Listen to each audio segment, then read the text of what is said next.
ओम श्री सद्गुरुदेव भगवान की जय।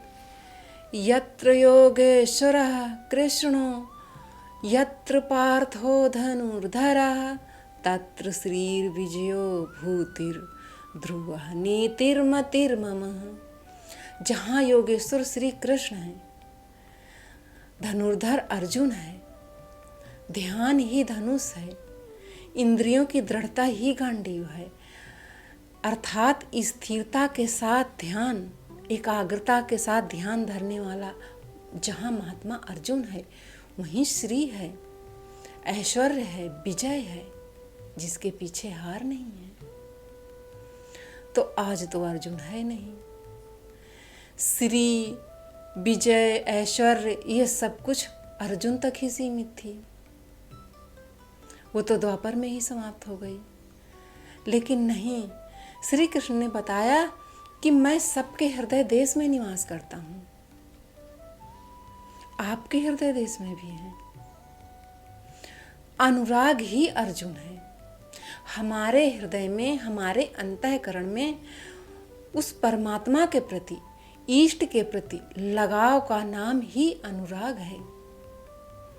यदि आपके हृदय में उस परमात्मा के लिए अनुराग है तो आपके सामने भी वही श्री, वही ऐश्वर्य और वही विजय है।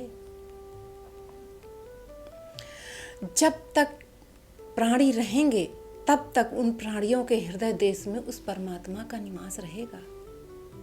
यह विकल आत्मा उस परमात्मा को पाने का इच्छुक होगा।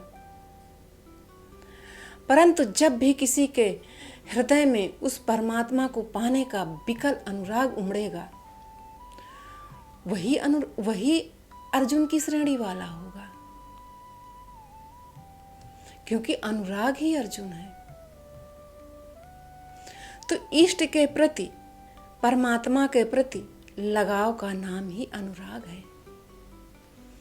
और जहां अनुराग है वहीं श्री है, वहीं विजय है, जिसके पीछे हार नहीं है। श्री कृष्ण ने एक जगह कहा है कि अगर जीतोगे तो महामहिम स्थिति यानी मोक्ष को, परमात्मा को प्राप्त करोगे, और अगर हारोगे तो तुम्हारे हाथ में देवत्व होगा।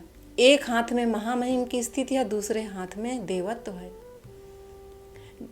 तो किसी भी तरह से हमारा कुछ भी नुकसान नहीं है साधना करने से। दोनों हाथ में हमारे लड्डू ही लड्डू हैं। ओह।